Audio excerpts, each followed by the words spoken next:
Trying some viral recipes I haven't tried before. These mini bloomin' onions were viral ages ago, but I'm just now trying them. First, I peeled them, cut the ends off, cut them in quarters, and then I soaked them in buttermilk and lightly dredged them in flour with seasoning. Then I fried them and dunked them in Southwest sauce, and they were perfection. Tender, salty, crispy. I love these so much. They were kind of tedious though, if I'm honest. This next one I think was viral for negative reasons, like a lot of people were hating on it. It's cheese ball mac and cheese. So first off, I melted the cheese balls in water. I used the whole bag. I then added cream, butter, seasonings, and cheese and poured it over my noodles. It was neon orange. I didn't expect it to be like a good homemade mac and cheese, but I thought it would be like maybe a boxed macaroni and cheese. It was horrible. I'm sorry, it was horrible. It only tasted like the corn puff in the middle, like it wasn't cheesy at all. And last, I tried the cheesy sweet corn ramen. I used sweet corn, sugar, salt, and then I put cheese over it in Kewpie mayo. I then made a pack of carbo samyang the way I like to make it, and I then put the sweet corn cheesy mixture over top. I can be weird about sweet corn in anything other than just on its own,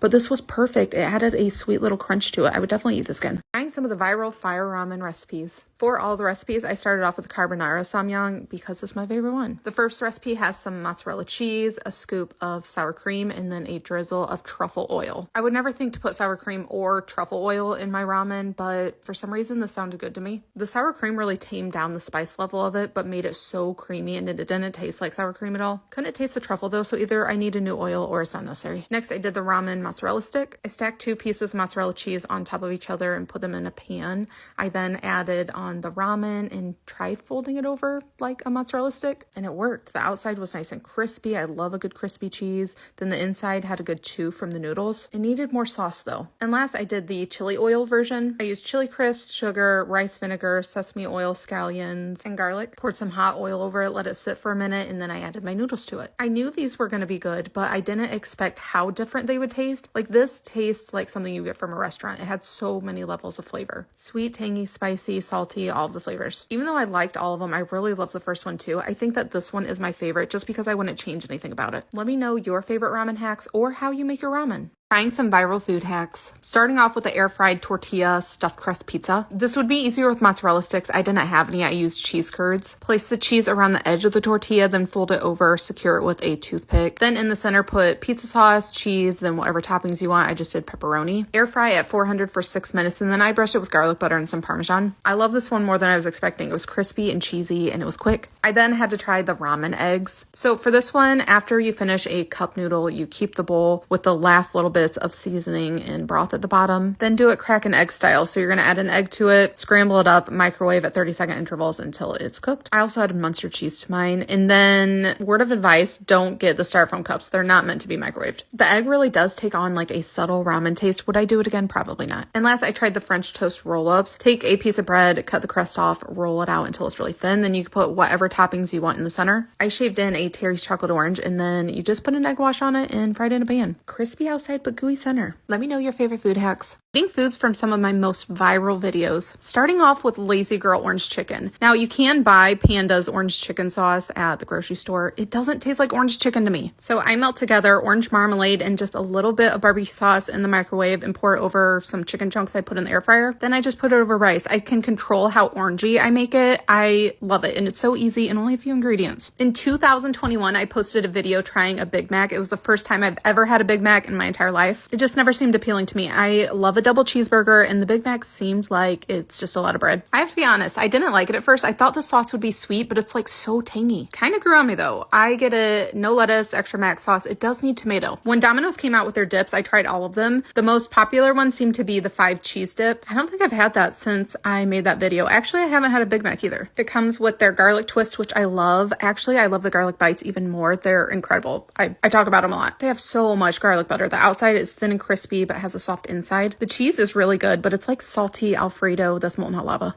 Attempting to make the viral cinnamon rolls in the microwave. I made these cinnamon rolls back when they were viral, and they are so delicious, and I wanted to make them again, but I didn't want a giant pan of them. So I'm doing an individual recipe. I took a bowl, put my cinnamon roll in it. I didn't have heavy cream, so I just put on half and half, which is what I had on hand. Also, I didn't measure anything. The half and half, I did like one circle of it, and then I added on my melted butter with brown sugar and cinnamon on top. I was really worried it wouldn't soak up all the liquid in the microwave for some reason, so so I did it for a full 2 minutes, but it soaked it all up and became really big and poofy. And it could have used less time actually, because it got a little tough, like only a little tough. It was still really delicious. If you try this, I would start at 1 minute, see if it soaked up all the liquid, and then do it in like 30-second increments. And then obviously slather it in the icing. Adding the cream to it really does give it a creaminess, even though I think it's only meant to make it poofy. And they are so buttery. I love the brown sugar mixture that goes on top. I loved these before, and I'm happy I have a microwave version now. Let me know if you try it.